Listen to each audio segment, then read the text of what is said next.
اسلام ہدایت سب کے لیے۔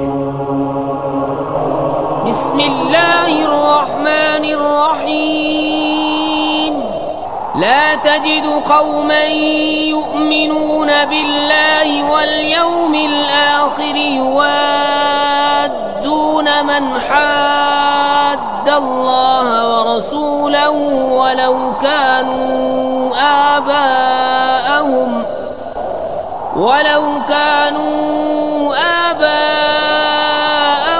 أو أبناءهم أو إخوانهم أو عشيرتهم۔ اعوذ باللہ من الشیطان الرجیم، بسم اللہ الرحمن الرحیم۔ الحمدللہ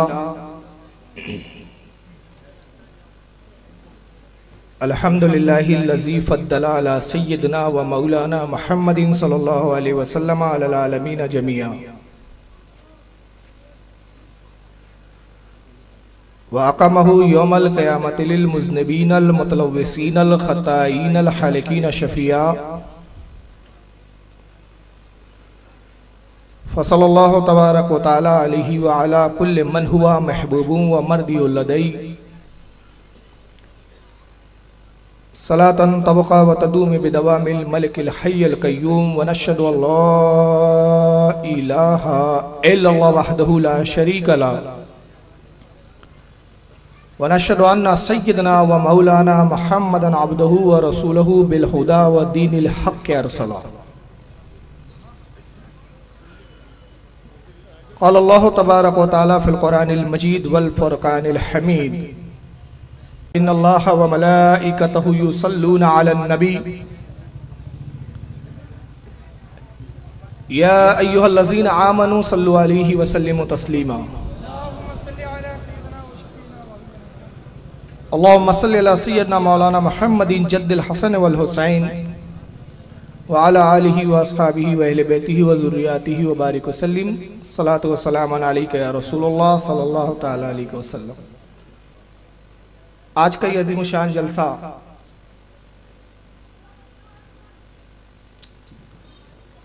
اس کا عنوان تو ابھی میں نہیں بیان کروں گا، عنوان آپ کو طے کرنا ہے۔ آخر میں یاد رہا تو میں پوچھوں گا کہ اس کا عنوان کیا رکھا جائے، تو عنوان آج آپ متعین کریں گے، ایک چیز۔ اور دوسری چیز، آج میں آپ کو بہت بڑی ذمہ داری دے رہا ہوں۔ اب تک جتنے جلسے آپ نے اٹینڈ کیے ہوں گے، ہر جلسے میں آپ گئے ہیں تو سامعین کی حیثیت سے گئے، آپ نے صرف سننے کا کام کیا، لیکن آج میں آپ کے ذمہ دو ذمہ داریاں لگا رہا ہوں۔ پہلی کہ بغور سننا ہے، اور دوسری کہ آج صرف آپ کی حیثیت سامعین کی نہیں بلکہ ایک منصف کی، ایک جج کی حیثیت ہے۔ فیصلہ آپ کو کرنا ہے۔ آج نہ میں مقرر ہوں، نہ میں آج کوئی خطاب کر رہا ہوں، در حقیقت میں مدعی ہوں، ایک مدعا لے کے آپ کی عدالت میں، جس عدالت کے آپ جج ہے، حاضر ہوا ہوں، مقدمہ آپ کے سامنے ہے، فیصلہ آپ کو کرنا ہے۔ تو آج آپ فیصلہ کریں گے کہ نہیں کریں گے؟ اس ذمہ داری کو نبھائیں گے آپ؟ چلیے آئیے پھر گفتگو کلام الہی سے شروع کرتے ہیں۔ یہ سورہ مجادلہ کی آخری آیت ہے، 22ویں، بالکل آخری کی، اور اس کا پارہ نمبر 28 ہے۔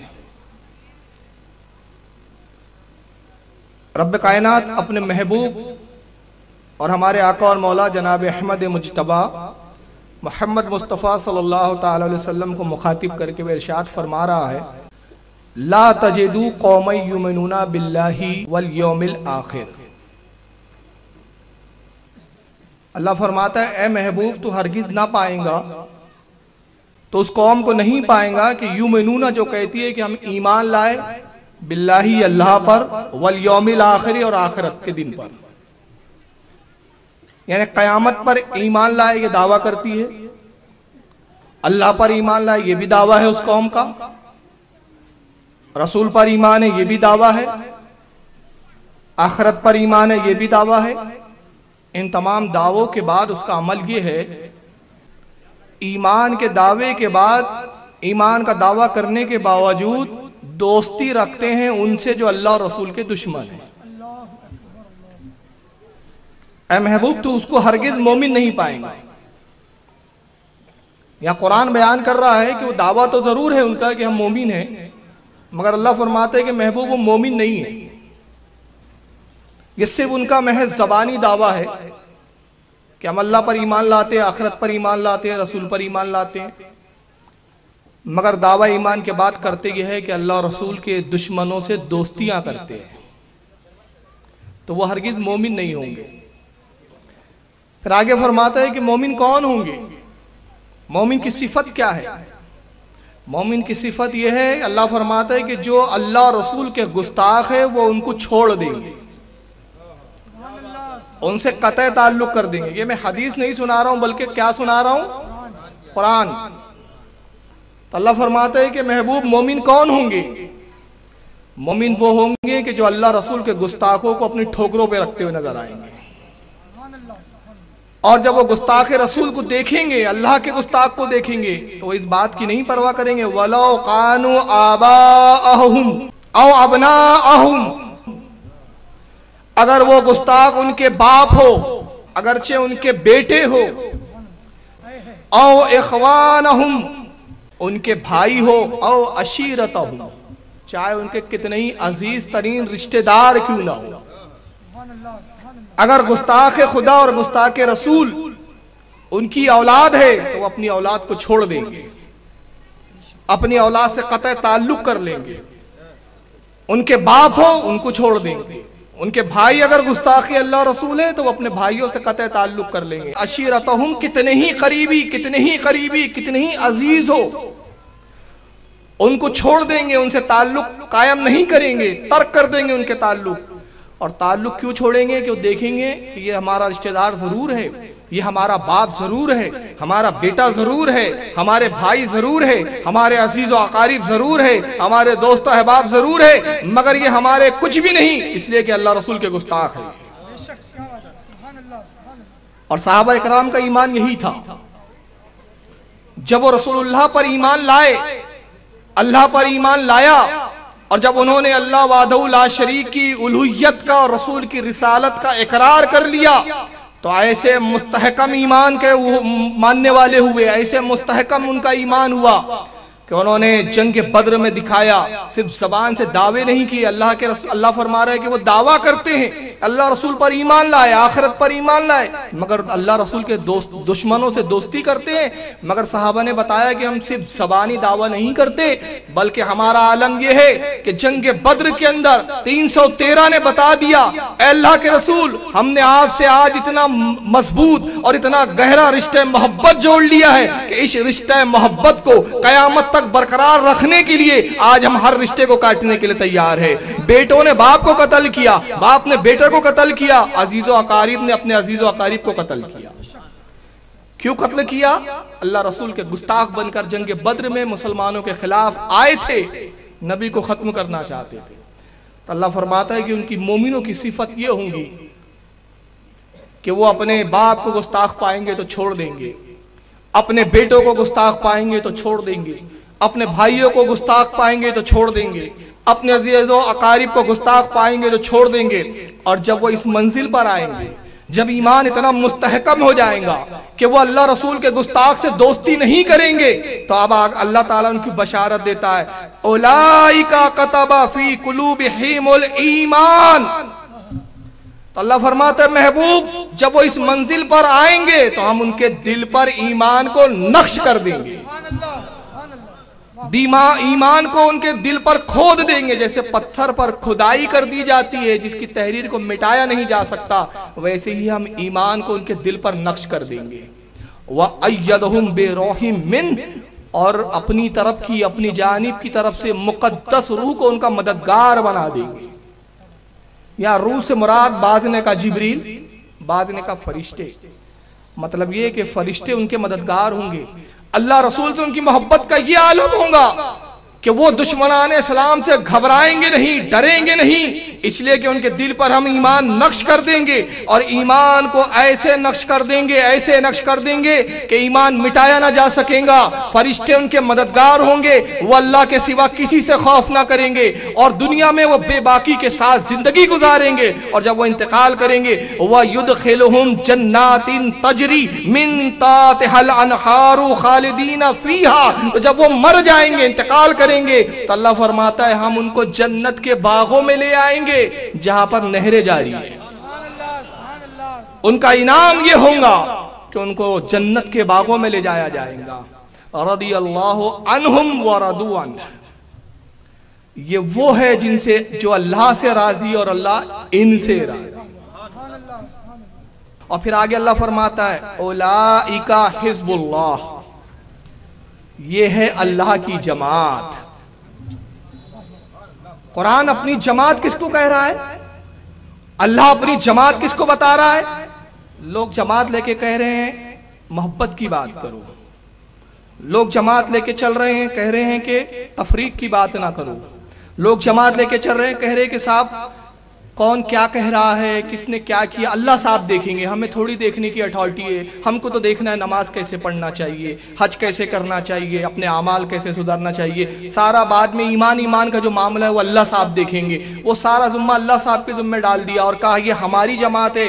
اللہ فرماتا ہے تم ایسی ہزاروں جماعتیں بنا لو مگر یہ تمہاری جماعت ہے، یہ اللہ کی جماعت نہیں ہے۔ اللہ کی جماعت کون سی ہے؟ اللہ کی جماعت وہ ہے جو گستاخ رسول اور گستاخ خدا سے قطع تعلق کریں گے، یہ اللہ کی جماعت ہے۔ یہ تمہاری جماعت جو ہے یہ تمہاری بنائی بھی ہے، جو بارگاہ رب العزت میں مقبول نہیں، وہ جماعت اللہ کی بارگاہ میں مقبول ہے جو اللہ رسول کے دشمنوں سے، اللہ رسول کے گستاخوں سے قطع تعلق کرتی ہے۔ اولئک حزب اللہ الا ان حزب اللہ هم المفلحون، اللہ فرماتا ہے یہ وہ جماعت ہے، خبردار ہو جاؤ، اللہ خبردار ہو جاؤ، انا بے شک حزب اللہ هم المفلحون، جو اللہ کی جماعت میں آیا وہی ہدایت پہ پہنچا، وہی فلاح پا گیا، اسی کو فلاح مل گئی۔ تو اللہ تعالیٰ نے اس آیت میں پورے واضح طور پر ظاہر فرما دیا کہ ایمان کیا ہوتا ہے۔ ایمان محبت رسول کا نام، ایمان محبت خداوندی کا نام، ایمان گستاخ رسول اور گستاخ خدا سے قطع تعلق کا نام۔ اس آیت کریمہ میں 3 جماعتوں کا اللہ تعالیٰ نے ذکر فرمایا ہے، 3 گروہوں کا۔ پہلا گروہ تو وہ ہے جو اللہ رسول کا دشمن ہے۔ ایک گروہ کا ہمیں وہ پتہ چلا کہ ایک گروہ ایسا ضرور ہے اس دنیا میں جو اللہ اور اس کے رسول سے دشمنی رکھتا ہے، بغض رکھتا ہے، حسد رکھتا ہے، کینہ رکھتا ہے۔ پھر دوسرے گروہ کا پتہ چلا کہ دوسرا گروہ وہ ہے کہ جو ایمان کا دعویٰ ضرور کرتا ہے، ایمان کا دعوے دار ہے، زبان سے کہتا ہے کہ میں اللہ پر ایمان لایا، وہ گروہ یہ کہتا ہوا نظر آتا ہے کہ آخرت پر ہمارا یقین ہے، مگر حالت یہ ہے کہ اللہ رسول کے جو دشمن ہیں ان سے وہ دوستی کرتا ہے۔ اور تیسری جماعت اور تیسرا گروہ اللہ نے جو بیان کیا، فرمایا کہ تیسرا گروہ وہ ہے کہ جو حقیقی مومن ہے اور ایمان پر ایسے استقامت رکھے ہوئے ہے کہ جو اللہ رسول کے دشمن ہیں ان سے بھی نفرت کرتا ہے، ان سے بھی دور رہتا ہے، اور ان سے بھی نفرت کرتا ہے جو ان دشمنوں سے ہمدردی رکھتے ہیں۔